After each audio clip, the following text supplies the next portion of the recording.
another gorgeous day on the way to the 9 to 5. Oh, is it 9 to 5 today? It's 9:30 to 5 today. But anyway, I swear, it's like no matter how much lip gloss or whatever I put on before I get on this camera, I feel like I gotta sneeze. If you're watching this on a replay, thank you for joining me. Let me know in the comments if you're new here or if you're a returning subscriber. And let me know what drew you into this video. I'm probably gonna change the title. I don't know how I feel about the title. But you already know, if you are a returning subscriber, if you've been watching my lives already, you know the one thing that I ask you guys to do is give this video a thumbs up. Mwah! Kissable. You know, the one thing I ask you guys to do is to give the video a thumbs up. I don't ask for you to subscribe. It is perfectly up to you, and most willingly accepted if you do subscribe. But all I ask is that you give this video a thumbs up. Hold on, I need to turn my display. Display to never lock. All right, as you can see from the title of this video, today we're talking about why it's never the perfect time to why the perfect time to start doesn't exist. Why it's never the perfect time to start a business. All right, there's no such thing as the perfect time really to start anything. We're not even gonna talk about just business. There's no perfect time to start anything unless you're talking about something like a race, where having a set start time is very much important to making sure that the race is fair and that everybody has an equal opportunity, right? But other than that, there's no perfect time to start. There's no perfect time to start educating your children. There's no perfect time for you to make whatever decision it is that you have in life to make. Are there better times than others? Absolutely. Are there bad times to start things? Absolutely. But there is no such thing as the perfect time to start. So if you're waiting, if this is you and you're waiting for that moment to know that this is the right time, it's not going to come. You have to make the decision in your head that you're going to begin the thing, and then you're going to begin that thing. And then that's when it's going to be the right moment, the moment that you decide. And I think I need to put these on because it's a little sunny out here. But first thing first, you need to learn how to embrace your imperfections. All right. And of course, I can speak to this. Most of us can speak to this. We're always, again, waiting for the perfect time, the right moment. And a lot of times it's because something within us we feel isn't right. When it comes to content creation or vlogging, oh, if I just had a better camera, you know, then my videos would look better. You know, if I could just get my hair done, you know, on a regular, if I had somebody to do my hair regularly every week, then, you know, I'll get on camera, because I can't get on camera if I can't, you know, I can't, come on, squirrel. You know, I can't be on here looking the same every day. If my skin was better, if whatever it is, if I lost some weight, like, you guys are always waiting for all these things. And there's so many people out here on the internet. There's so many people out here. Wow. Sorry, that just gave me a vibe. There's so many people out here on this internet that could give less than a crap about how they look, how you see them, what's not right with them, how much weight they've gained. It's people out here that don't give a god dang flying flim flam about any of that stuff, and they are running laps around the rest of us when it comes to moving ahead in life, making money, any of that stuff, right? So you need to learn how to embrace your imperfections, because here's the thing, especially again when it comes to the internet, embracing those imperfections is actually what's going to attract people to you. I'm going to use Lizzo for example, because people just love to hate on my girl. They love to hate on Lizzo, right? Oh my God, she's so big, and how could she be out here doing body positivity and she looks like that? And you know what? All of those thoughts and sentiments about what she looks like and how dare she is exactly why she has the audience and the bank account that she has now, right? She don't give a, I won't even say she doesn't give a damn, because we all have feelings, right? But she doesn't let any of that stop her from what it is that she is trying to accomplish. And ooh, y'all, there is Definitely ice on the road today. I can see it. So we gotta be careful. Luckily, it's a Sunday, which means I'm not gonna have to deal with traffic, which means I can essentially take my time a little bit with getting to work, because I see these little ice slicks. All right. So yeah, embrace those imperfections. Make them a part of your branding. Make it a part of your marketing. If it's something that you can change and you want to change, well, bring your audience on that journey with you.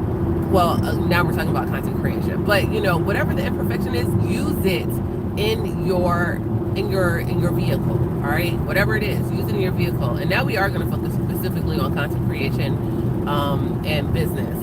Okay. Well, it sounds like you need to get a work from home job, babe. And then you can touch yourself all you want. Or start a business. People want to see stuff like that. Get your ass on OnlyFans. Make you some money.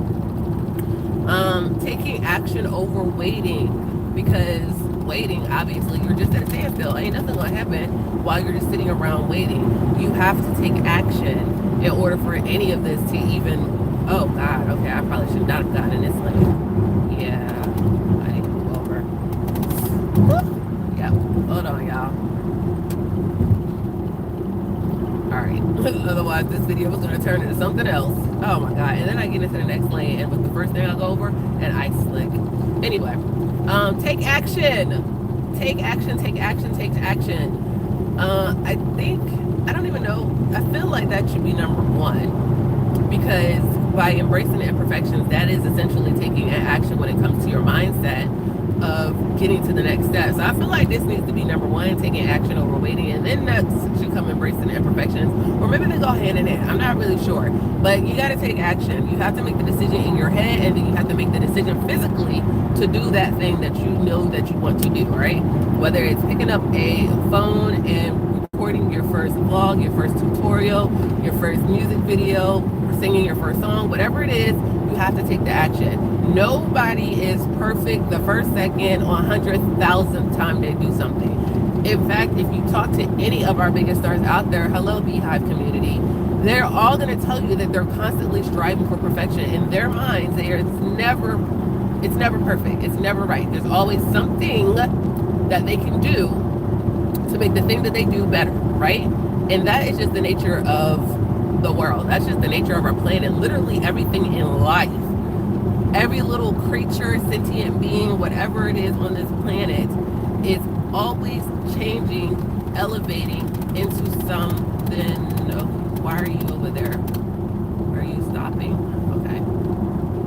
Sorry, tractor trailer, need to make sure he wasn't about to slip on the ice. All right, yeah, but everything is always changing. Everything is always metamorphosing into something else, right? You are not the exception to the rule, okay? So you got to take action over waiting. Start small. Do not jump out here right off the bat. You ain't never made a single video. You ain't never created a single product. You've never had a single client. And all of a sudden you about to be the best thing since sliced bread out here in the community. It doesn't work like that, baby. You got to start in small steps, okay? You got to take things day by day, step by step. And this is where creating smart goals comes in, right? Oh, wait, this could be hotter.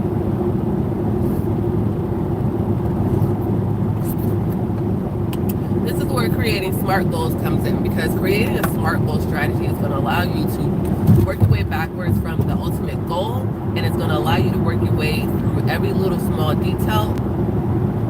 Oh, because the matcha, I'm like, why am I breathing smoke? Okay. It's going to take you from the end result, and it's going to walk you through all the other steps that need to happen in order for that big result to happen, right? So I always recommend that people figure out their SMART goal strategy. You have more than one, all right? And then work your way backwards into your ultimate goal, all right? I feel like this video is going to go a lot faster than I intended to. But at the same time, I don't have no reason to slow down. So we're just going to keep it going, right? Learning along the way. You need to constantly be educating yourself, about the thing it is that you're attempting to do. Like I said before about the imperfection and things never being perfect.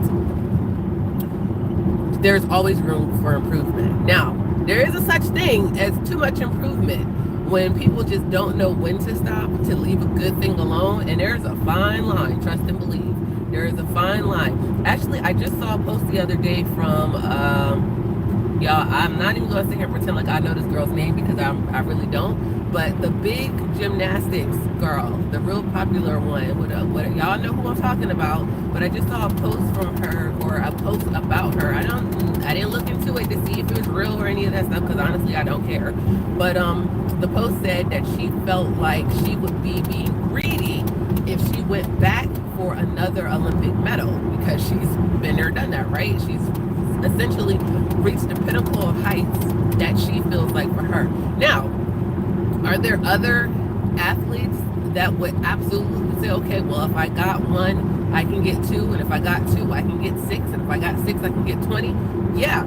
Take Shaq, for instance. Shaq burns me up, because I'm like, how much money do you need to make?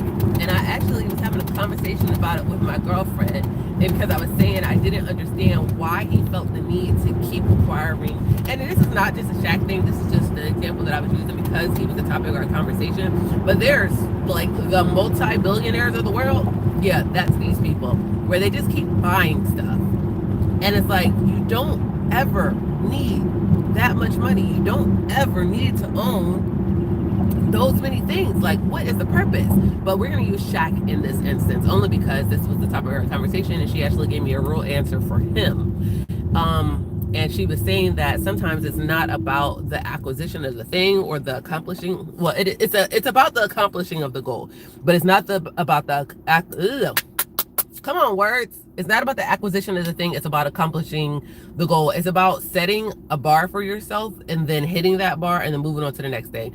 But like I said, that right there is a double-edged sword, because you could end up falling into a cycle where you're just constantly setting goals, hitting them, and then looking for the next thing, and you're never actually satiated with the things that you've already accomplished. Which is why within all of this, you have to learn how to reward yourself properly, and like take inventory and stock of where you are and what it is that you've accomplished, and why is it that you want to keep going. If you want to keep going, like, what is the reason? Is it personal accomplishments? Is it a vanity metric so you can be better than everybody else? Like, what is it that's driving you, right? You really need to know this in order for you to be able to stay in control. All right, you need to know this. You need to know your why, essentially, is what this is. You need to understand. All right. But learning along the way, like I said, you need to continue educating yourself, because the world is always changing. The things are always changing. You might sit here, let's use me for an example. I might sit here and become an expert in this YouTube live streaming thing, right? I might figure out how to be the #1 live streamer on YouTube. I get millions of views every time I go live, hundreds and thousands of comments and engagement and things like that, right? And then YouTube decides that they're going to change up the strategy, they're going to change up the algorithm, and now I have to learn something new. Or God forbid, like potentially with TikTok, we no longer have the platform, and you have to pivot into something else, right? You need to always be learning, looking for the things that are adjacent to the thing you're doing, and learn them, so that you always have a backup, so that you're always expanding your knowledge and seeing how you can bring all the pieces together into one working formula. Let's take my man, for instance. He is a master mechanic, and he hates new cars. He hates he's old school through and through. Like, if the car has a computer in it, he don't like it. if the car has a chip in it, he don't like it. He likes the old schools, and I don't blame him. But one thing he recognized that a lot of mechanics with his skill set don't is they just want to work on what they want to work on. And if that's old schools, it's only going to be old schools. But he's taken it upon himself to learn everything he can about how these computer chips work with these vehicles, what's the next step that they're going, like everything technology with this. So this way, as he is going through life and getting older and the world is changing, he can change with it. This is why it's so important that you're learning along the way, because you don't want to get stuck like the older folks that decided they didn't want to learn how to create an email and how to use the internet and how to use mobile devices And now they can't do anything because they don't know how, because they're so set in their ways. They did not continue to learn. You don't want to be that way. You're not going to be that way. You're not going to be successful in life with that mindset. You have to be open and willing to learn everything along the way. What the? So a teardrop fell in a windshield and immediately froze on the way down. Like, that is insanity. I think it said it's like 28 degrees. Honestly, for me, it does not feel that cold, but I'm also in a whatever this lining is called in this hoodie and a fox fur vest. So it don't feel cold to me, but clearly it is, because that raindrop just froze. All right, last but not least, building momentum. Building momentum, building momentum. What can I say about that? So you have to build. Wow, this person is literally driving and cannot. That is scary. Okay, anyway, you need to build momentum. First, you need to build momentum within yourself, because you got to execute this thing. You got to hype yourself up. You got to be your own hype man, right? Then it's helpful if you enlist people that love you and care about you. Okay, let me back up. Because sometimes the people that love you and care about you, rather than being the hype man and lifting you up to do a thing, usually, I won't say usually, a lot of times, sometimes they're the exact same people that will pull you down. And it's not because they don't love you. The problem is they love you too much. And they love you so much that they don't want to see you fail. They don't want to see you fail. And the only way for you to not fail is to not do the thing that it is you're trying to do, right? So in their mind, they're actually helping you, whereas in reality, they're a hindrance. But I digress. If you, however, do not have that issue, then you're going to find and elicit the people around you that love you and care about you, and you're going to enable them to be your hype man. The best hype man, though, the best hype man is people that you do not know and that don't know you from a can of paint. They might see what you're doing. They're going to get invested in what you're doing, and they're going to be the motivators. They're going to be the accountability partners. They're going to be the ones hitting you up, asking you what's going on next. What's the next move? How can they help? Those are going to be those people. And why in the entire fuck did you just pull out in front of me? You know what?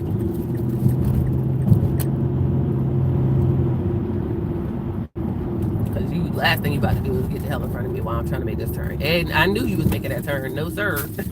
Sorry, y'all. I can't do it. But building momentum. When you set those SMART goal strategies, all those little steps, that is essentially building momentum. Every little step that you take, every step is that the song? I don't know. But all those little steps, they're going to be the momentum. They're going to be the momentum. Each little thing, and then when you're rewarding yourself at each little goal, it's hyping you up. It's building the anticipation, right? It's just like opening credits of a movie. It's building you up to the climax, or you're not the opening credits, but like the whole movie, basically. It's all building you up to the climax, right? And that's essentially building momentum. So when you're setting those goals, you want to set them so they're attainable. That's a big part of what a SMART goal is. You're making attainable goals, right? And then when you're hitting them, you're rewarding yourself and you're acknowledging where you are. So you can make a SMART goal strategy for, oh no, the water fall out of the tree, trying to freeze them in the window again. Where's I going with that? Oh yeah, you can set a SMART goal strategy for your launch, right? And then you have a SMART goal strategy for after your launch for the first year in business, right? But you need to build the momentum, because that's what's going to help you to keep going. I'm trying to think of another. I love to use examples to help you guys like really understand what it is I'm saying. I'm looking for another one. I feel like I have a racing like a race in my head when you go around the track like 4 different times. So every time you cross the finish line, like that's round 1, round 2, round 3, round 4, that's building momentum, because okay, I made it to the first circle. I made it to the second lap. I made it to the third lap. I only have one more lap to go. If I can stay here or push ahead, I can win this, right? So building momentum, whatever it is that floats your boat, that's going to make you excited on the journey, like that's what you're going to use to build your momentum, all right? And honestly, I don't have anything else outside of that. This was an interesting topic for me. Thanks, GPT. It definitely pushed me outside of my comfort zone a little bit, because that was I mean, usually these talks are completely off the top of my head, but that one was really off the top of my head. And I think I did a pretty good job. If you watched this all the way through to the end, let me know. Did you think that I did a good job of this topic? And let me know in the comments if you're starting now. Not if you're starting tomorrow, like if you're starting now. And when I say starting now, that doesn't mean that you have to have it all figured out now. But it means that you have made the decision that you're going to start now and you've taken the first step. The first step is to write it down. That's the first step. In case you're wondering, the first step is to write it down. It ain't enough to just make the decision in your head and say, okay, I'm going to do it. Because I promise when the next day comes, it's going to go completely out your head. So write it down. Tell somebody. 2 steps. 2 steps. Write it down. Tell somebody. Tell somebody you don't like. You want to know about accountability? Your haters is your biggest motivators, and they are going to push you to do the greatest things you can do in life. Right? I did bring my cup. Okay. Yeah, your haters are your biggest motivator. So you really want to stay accountable? Tell somebody that don't like you what your plans are, and see how much you get done. I'm just saying. But y'all, I'm pulling up to the job. Y'all already know. I think I'm about to turn around and go back to Publix because I want a hoagie. So that's going to be the end of this live talk. I will not be on here tomorrow. I'll be back. Oh, wait, no. Will I? No. I won't be on here tomorrow. I'll be back here Thursday. Okay? If you guys want to see me on some of the days in between, i.e. tomorrow, then you need to come over to my other channel, the Stiletto Mogul. And we talk about similar topics, but different topics over there, okay? We're more business-driven over there, more finance and budgeting, like all the hard stuff that you use to build up all the fun stuff, okay? That's what we do over on that channel. But I will see you guys in the next video. Thank you so much for watching. And again, do not forget to give this video a thumbs up and let me know what your favorite part was. And I'll see you guys in the next one.